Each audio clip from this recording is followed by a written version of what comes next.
Bien au MK Team, c'est Ilyes, on se retrouve aujourd'hui pour une nouvelle vidéo, le débrief de l'UFC 253. Inutile de tourner autour du pot, vous avez soit vu le combat, soit vous avez tout simplement lu mon titre. Israel Adesanya a littéralement humilié Paulo Costa. Alors malgré la hype énorme qui entourait le combat, on a eu la démonstration hier qu'il y avait vraiment une classe d'écart entre les deux hommes. Pourtant, le Brésilien est tout sauf un rigolo. Après 13 combats à l'UFC, Paulo Costa n'avait pratiquement jamais été inquiété. Agressif et très massif, sa puissance et sa ceinture noire de Jiu-Jitsu faisaient de lui un adversaire redoutable. Depuis plusieurs mois, le Brésilien n'a pas cessé de trash talk le champion des middleweight. Maigrichon, lâche, voilà comment Paulo Costa s'est permis de qualifier Israel Adesanya à plusieurs reprises. Il avait promis de lui faire vivre un enfer dans l'octogone, c'est plutôt l'inverse qui s'est produit. Avant de vous expliquer ce qui s'est passé, abonnez-vous à ma chaîne YouTube et activez la cloche pour recevoir les notifications. Si la vidéo vous plaît, n'hésitez pas à lâcher un petit pouce bleu. Merci aux 76 000 membres qui me suivent déjà. Pour un maigrichon, on peut dire qu'Israel Adesanya a fait preuve de beaucoup d'appétit lors de ce main event. Le stylebender n'a fait qu'une bouchée du monstrueux Paulo Costa. Sa précision et sa technique ont suffi pour complètement neutraliser le Brésilien. Le premier round a donné le ton du combat. Après quelques minutes d'observation, on s'est rendu compte que Paulo Costa allait avoir beaucoup de mal à trouver la solution.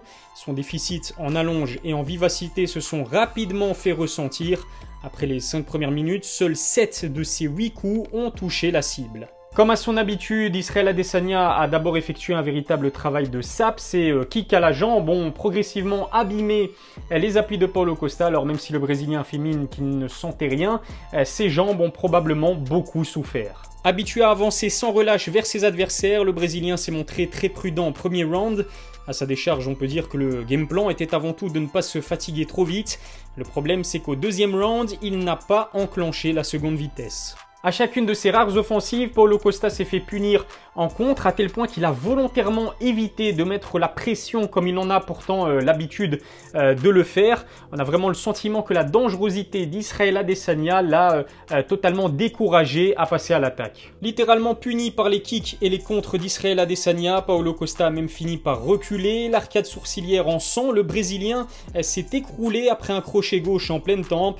Izzy a déroulé toute son armada offensive pour l'emporter facilement sur TKO après 2 rounds de démonstration. Pour être totalement honnête, je ne m'attendais absolument pas à voir Israel Adesanya démolir à ce point Paulo Costa, très critiqué pour sa dernière performance contre Yoel Romero. On a l'impression qu'il a voulu remettre les pendules à l'heure.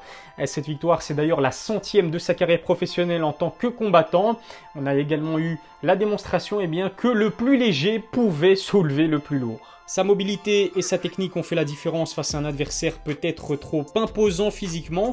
En plus de cela, Izzy a parfaitement exploité son allonge pour frapper sans être réellement mis en danger. Beaucoup trop vif, il a complètement neutralisé un Paulo Costa totalement dépassé.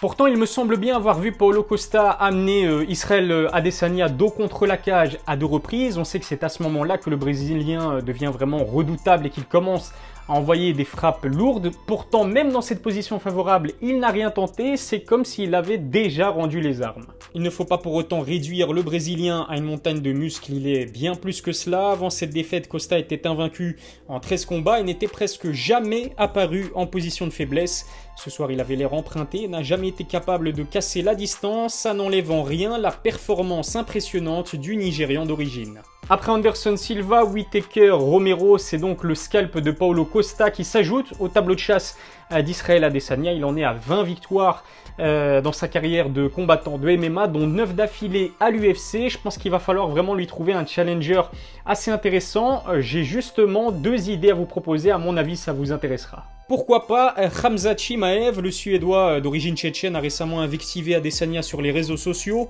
Affamé, le loup est prêt à en découdre avec tout le monde, y compris le champion des middleweight. Si Khamzat continue sur sa dynamique, il pourrait se voir offrir un title shot en 2021. Personnellement, je trouve que Khamzat Chimaev est encore légèrement trop tendre pour affronter Israel Adesanya. Attendons d'abord de voir ce qu'il peut donner face à des adversaires mieux classés, que ce soit chez les welter ou chez les middleweight. Dans un avenir plutôt proche, le combat que je souhaite vraiment voir, c'est un John Jones Israel Adesanya. Imaginez un méga fight entre les deux hommes, alors rien que d'y penser j'en ai déjà des frissons.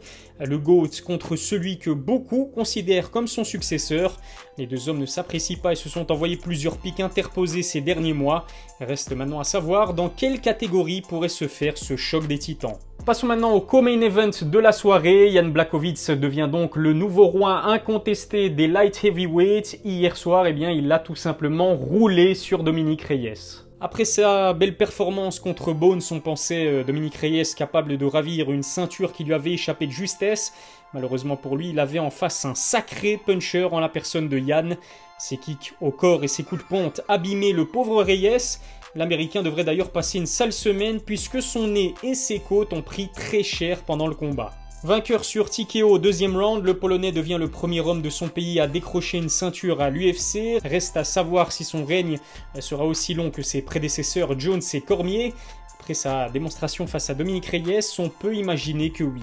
Dans les autres affiches de cette UFC 253, mention spéciale à Brandon Royval. Malgré 2 knockdowns simultanés, l'Américain s'est magnifiquement rattrapé. Un coup de coude retourné de légende et une guillotine parfaitement exécutée ont illuminé son duel contre Kai Kara-France. Avec sa victoire sur soumission, il est l'auteur de la performance de la soirée. Et puis Zubaira de la team Nurmagomedov s'est incliné sur décision contre Hakim Dawoudou.